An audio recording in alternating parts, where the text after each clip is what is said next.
సమాజంలో ప్రతి ఒక్కరూ రక్తదానం చేసి ప్రాణదాతలుగా నిలవాలని star Walkers club coordinator శాసపు Jogi Naidu అన్నారు.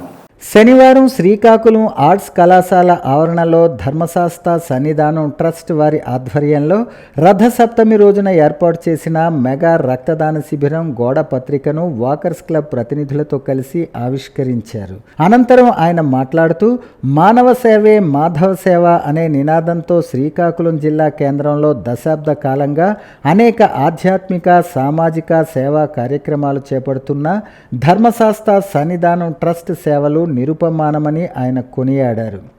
రక్త కొరత లేని సమాజ స్థాపన అందరి కర్తవ్యమని అన్నారు. యువత పెద్ద ఎత్తున తరలివచ్చి ఈ నెల 4న జరుగుతున్న మెగా రక్తదాన శిబిరాన్ని విజయవంతం చేయాలని కోరారు.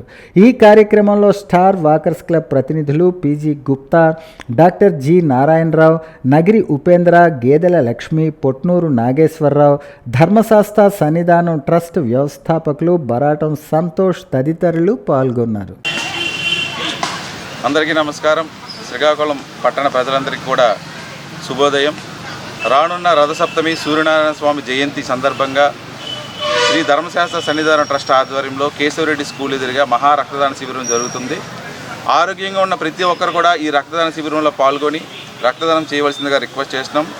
ఆరోగ్యంగా ఉన్న ప్రతి మానవుడు కూడా సంవత్సరంలో 4 సార్లు బ్లడ్ డొనేట్ చేయొచ్చు. మీ అందరికీ తెలుసు, రక్తం చాలా కొరతతో ఉంది. రక్తాన్ని మనం కృత్రిమంగా తయారు చేయలేం. Accident cases, pregnancy cases, thalassaemia పిల్లలు, హెచ్ఐవితో బాధపడుతున్న పిల్లలు వీళ్ళందరికీ రక్తం దొరక్క చనిపోతున్నారండి.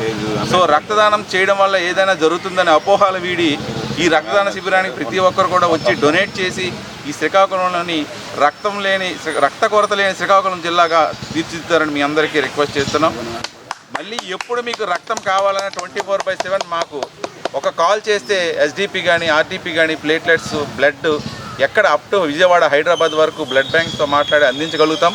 సో ప్రతి ఒక్కరు కూడా అపోహల వీడి రక్తదాన శిబిరంలో పాల్గొని రక్తదానం చేస్తారని కోరుకుంటూ, అలాగే ఈరోజు ఈ ఆర్ట్స్ కాలేజ్ మైదానంలో శాసపు జోగినాయుడు గారి చేతుల మీదుగా ఈ పాంప్లెట్ని కూడా ఆవిష్కరించడం జరిగింది. వారికి కూడా ఆ కార్యక్రమానికి ఆహ్వానించాము. వారు కూడా ఆ కార్యక్రమాన్ని విచ్చేసి కార్యక్రమాన్ని జయప్రదం చేస్తారని కోరుకుంటూ అందరికీ థ్యాంక్ యూ.